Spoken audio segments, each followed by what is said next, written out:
ये 3-4 दिन पहले की बात है। हमने गाड़ी रोकी हुई थी, साइड पे उतरने लगे थे, तो ब्रीफ करके फिर सुना देता हूँ जो कि हुआ है ये वाक़या।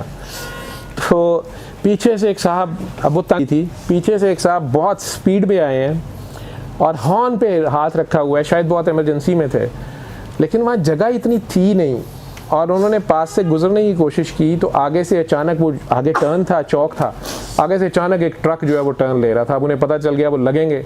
अब उन्होंने बचने के लिए स्लो भी की गाड़ी और ट्रक को अवॉइड करने के लिए हमारे आगे आए, वो हमारी अगली साइड पे, हम तो रुके हुए थे, तो वो उनकी गाड़ी हमारी गाड़ी में लग गई। थोड़ी आगे ट्रक आ गया, ट्रक वाले ने रोक ली, उन्हें भी रुकना पड़ गया। खैर, तो मेरे ड्राइवर ने जा पकड़ा उन्हें गाड़ी साइड पे पैरेलल ले जा के, तो उन्हें कहने लगा भाई आप मोटरवे पे गाड़ी चला रहे हैं इतनी तंग सी गली में। तो वो मैंने देखा, तो बेटा मेरा स्कूल से आया था, वो उतर गया। मैं देखा तो वो बेसिकली मैं गाड़ी में नहीं था, मैं अंदर से निकला हॉर्न सुन के। तो सिचुएशन तो मुझे समझ आ गई। तो मैं पास गया तो वो एक लंबे बालों वाले साहब थे, 25-30 साल का जवान लड़का, और नई गाड़ी उनके पास थी माशाल्लाह। अब वो अंदर बैठे हुए हैं और उसे कहते हैं हो क्या गया है, तुम्हारा शीशा तो बच गया है। तो वो साइड व्यू मिरर जो था वो खैर उखड़ा हुआ था या अपनी डायरेक्शन से हटा हुआ था। तो वो ड्राइवर से जिस तरह बोल रहे थे, तो मैंने उससे कहा कि बेटा एक छोटी सी बात बनती है, आप कहें कि आई एम सॉरी, मेरे से गलती होगी। मुझे उस वक्त ये नहीं पता कि ये स्पीड से आया क्या, हॉर्न सुन के मैं भी बाहर गया हूँ कि इतना ऊंचा हॉर्न कौन दे रहा है, क्या हुआ है। बाहर थोड़ी सी आवाज़ आई है, बेटा मेरा भी वहीं खड़ा है। अब वो बच्चा उसी तरह बैठा हुआ, अंदर जो साहब थे वो बैठे हुए कहते हैं कि ओ भाई कह तो दिया सॉरी, अब और क्या तुम्हारे पाँव पकड़ूं। अब मुझे लगा कि भाई ये तो कुछ बिगड़ा हुआ है, तो इसे क्या कहना है, क्या बहस करनी है।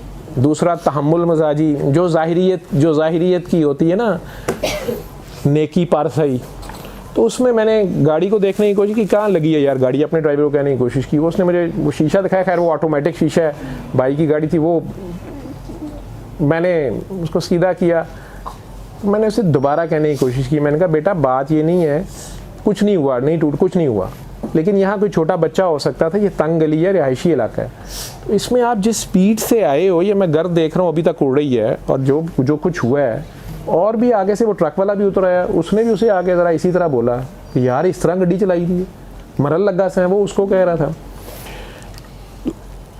मैंने इतना ही उसे, मैंने कहा यार कोई बच्चा भी हो सकता था। अब जाहिर बात है मैं भी राजपूत लाहौरिया हूँ, मैंने काफ़ी बर्दाश्त कर लिया। तो वो बच्चा, वो साहब अंदर ही बैठे बैठे कहते हैं कि वो मर्यादा नहीं।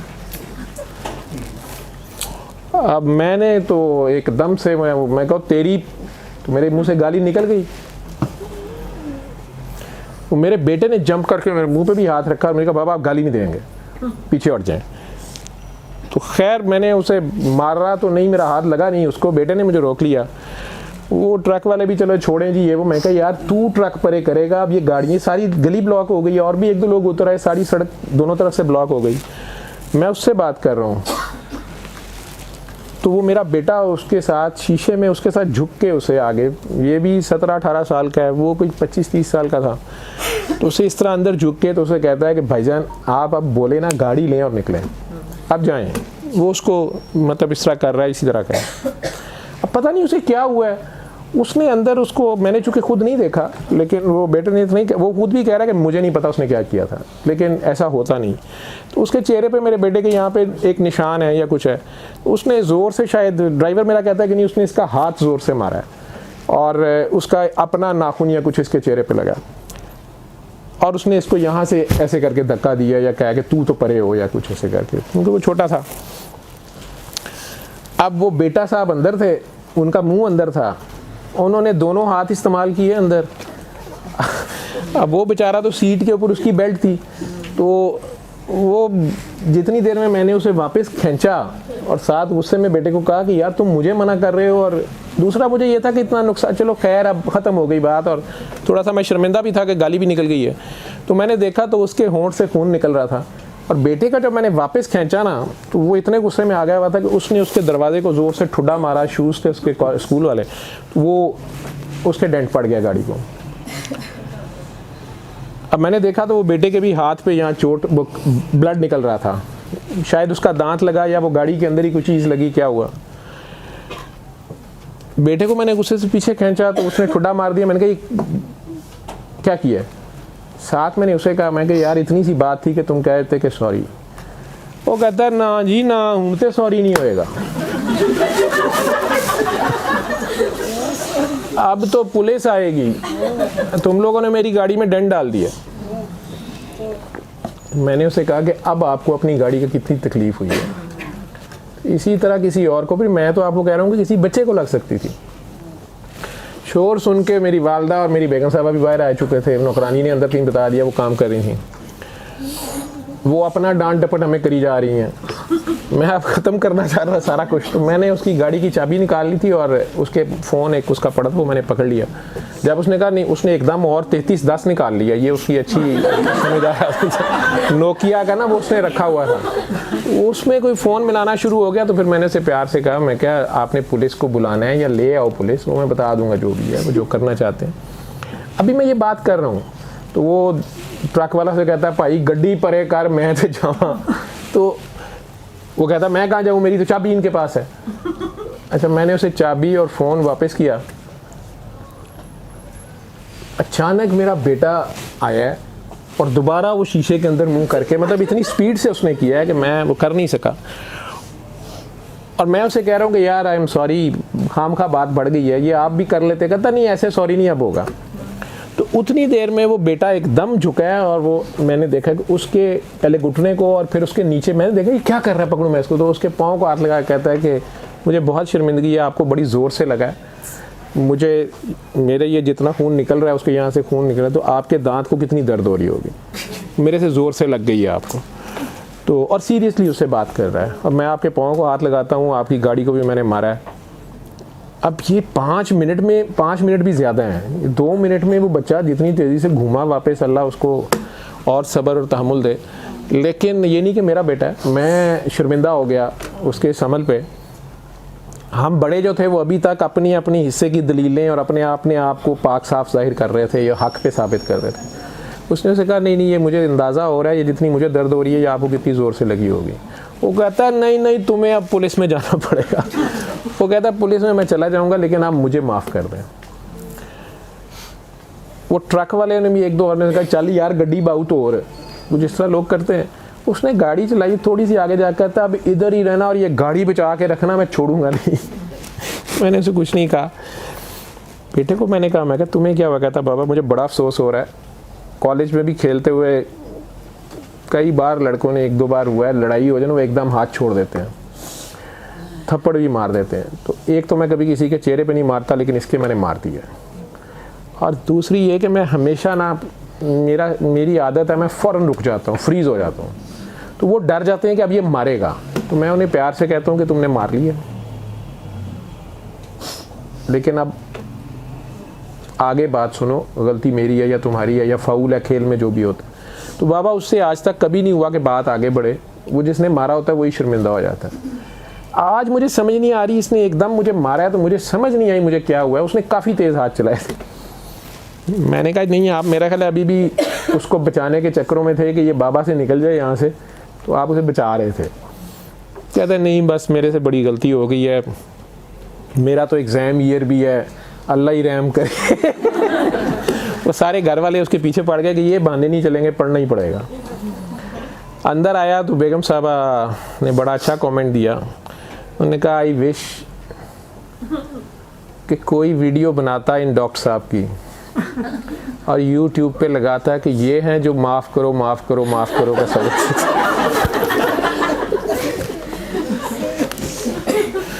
मैंने कहा जी आपकी ड्यूटी भी सही है, अगर आप हमें नहीं धोएंगी तो और कौन धोएगा। आप भी सही धोबन की ड्यूटी कर रही हैं। तो ये तो मेरी औकात है, मेरी तो इतनी सी समझ है, गाली भी दे देता हूँ। एक दिन टेलीफोन पे एक खातून कोई अननोन थी, मैं उनसे बार बार पूछी जा रहा था कि देखें आपने मुझे फ़ोन कर लिया ना, मुझे ये ज़रूर बताएं, मेरा ये असूल है, मुझे बाबा ने कहा हुआ है कि रेफरेंस के बगैर बात नहीं करनी। आप मुझे बता दें मेरा नंबर किसने दिया, कहाँ से मिला। और ये डाके बंगाले की सुनाने की बजाय टू द पॉइंट बात करेंगे, किस लिए फ़ोन कर रही हैं। उन्होंने कहा मेरे खामन को ये कोई मर्ज़ उन्होंने बताया, 3 साल हो गए हैं और डॉक्टरों ने जवाब दे दिया। तो मैंने कहा आप इस तरह करें, सूरा रहमान हो जी, ये तो हम कर ही रहे हैं, ये तो कार्ड पे लिखा हुआ है। मैंने कहा जी यही करना है, लेकिन अब मैं उन्हें कुछ समझा रहा था, उन्होंने फिर आगे से कटुजती की। आप में से कुछ लोग कई बार कहते हैं ना कि आपने, ये मौलवी साहब आपसे इतना डांट रहे थे और आप उन्हें यस्सर करी जा रहे थे, और ये औरत को आपने गालियां दे दी हैं जो मेरे साथ ज़्यादा देर रहते हो, और गंदी गालियां दे रहे थे आप लड़की को, औरत को, या फलां बेचारे को, बड़ों को भी, पुलिस वालों को भी, बड़ों को भी, किसी को भी, फन्ने खानों को भी दे देता हूँ कई बार। तो वो तो मैं उसकी एक्सप्लेनेशन तो नहीं मैं देता, ना उसकी मैं तौजीह नहीं देता, लेकिन मैं ये मानता हूँ कि उन औरत को गुस्से में मेरे मुंह से गाली निकल गई। मैंने कहा कि या तू मेरी सुन ले, ठीक है, और या अपनी कर ले, क्योंकि मैंने उन्हें बताया कि ये बीमारी इस वजह से है। असल बात यह है कि हम लोग सच सुनने पे तैयार नहीं होते। वो बार बार मुझे कही जा रही थी कि आज तक डॉक्टर्स लाहौर के फलाने के ये वो इलाज ही नहीं कर सके, किसी को पता नहीं चलता, मेरे चारपाई पे मियाँ है, ये है वो है।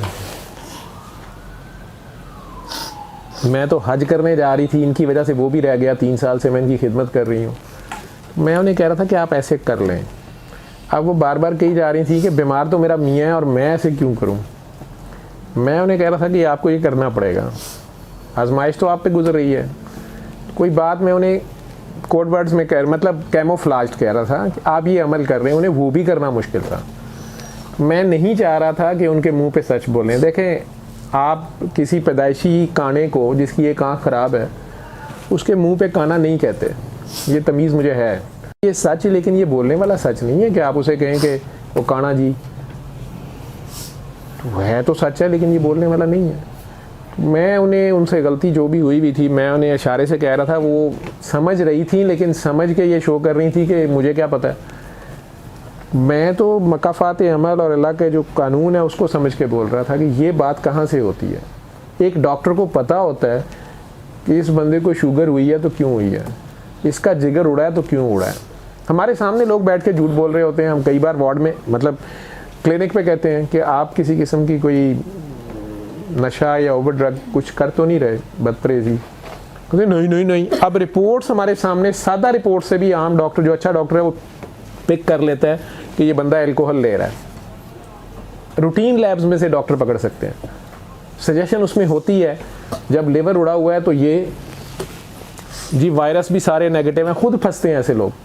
डॉक्टर साहब ना मेरा बी है, ना मेरा सी है, ना मेरा ये है, मुझे जिगर की बीमारी अल्लाह ने क्यों कर दी। जब कोई अल्लाह को ताना देता ना मेरा ये वीक पॉइंट है, वो फिर मुझे थोड़ा सा, मैं उसे कहता हूँ कि यार अल्लाह ने नहीं किया, हमने कहीं खुद को तंग कर लिया। तो मैं प्यार से पहले समझाता हूँ कि देखें कोई नशा आवर चीज़ आपने ज़्यादा कर ली हो। नहीं डॉक्टर साहब, मैं तो 5 से बेगम भी गवाही दे देंगी। डॉक्टर साहब ये तो 5 वक्त की नमाज़ पढ़ते हैं। जी 5 वक्त की नमाज अपनी जगह है। नहीं डॉक्टर साहब ऐसी कोई बात नहीं है। मैं कहा आप ना गवाहियाँ दी जाएँ, आपको क्या पता है। फिर मैं स्ट्रेट फॉरवर्ड पढ़ा लिखा बंदा हो तो उसे पूछ लेता हूँ कि जी अल्कोहल मेरे ख्याल आपने काफ़ी ली है, ये आपकी रिपोर्ट्स में है। जब मैं कहता रिपोर्ट्स को मानते हैं, डॉक्टर को नहीं मानेंगे।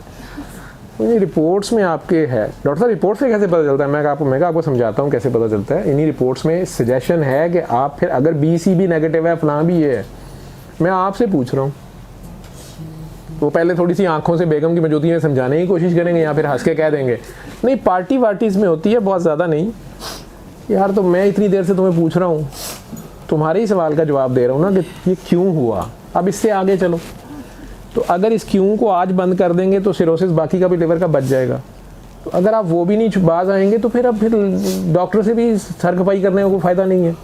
इसी तरह कुछ और बातें होती हैं। तो वो बीबी को मैं कह रहा था, उन्होंने आगे से कुछ अजीब बहस कर दी तो मेरे मुंह से गाली निकल गई। उन्होंने वो मेरी माँ बहन की। फिर काफ़ी उन्होंने बाद में भी फ़ोन कर करके फिर उन्होंने मैसेजेस किए कि मेरे पास रिकॉर्डिंग वाला फ़ोन है, मैंने कर लिया रिकॉर्ड। ये तू करता है ना जो यूट्यूब पे बड़ा मस्कीन बन के बोलता है, तेरी औकात पता चल गई है। अगर तुझे मेरी पता चल गई ना गलती, तो मुझे भी तो तेरी पता चल रही है। मैंने 7 हज किए हुए हैं, मैं तो 1 हज किया। तो मैंने उन्हें फिर एक साहब का फ़ोन आ गया, वो बड़े प्यार से बोले। तो उन्होंने कहा जी वो एक मेरी आंटी हैं, उनसे आपकी बात हुई है, मैं फ़लाँ शहर से मीडिया का फ़लाँ बंदा बोल रहा हूँ। आपका तो बहुत अच्छा इंप्रेशन है।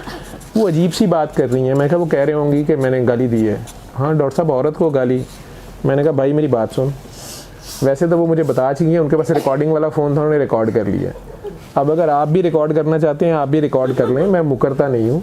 लेकिन एक बात याद रखना, गटर जो है ना वो जमजम से नहीं धोया जा सकता, वो ब्लीच से ही धुलता होता है।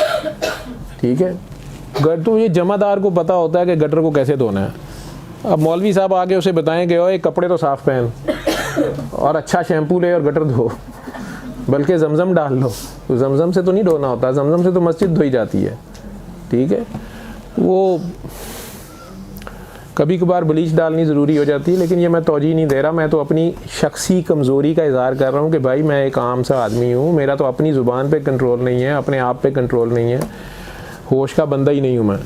तो इसलिए आप जो है ना वो जितने मेरे से अगर आपको इम्प्रेस हो रहे हैं तो मत इम्प्रेस होइएगा। आपको मायूसी होगी मत इधर आएँ। मैं जो बात कह रहा हूँ वो करें। मेरे पास यहाँ खड़े बैठने की भी अब खड़े होने की जगह नहीं बच रही है। काइंडली ये नहीं बात करें, आप खुद ही करें। आपका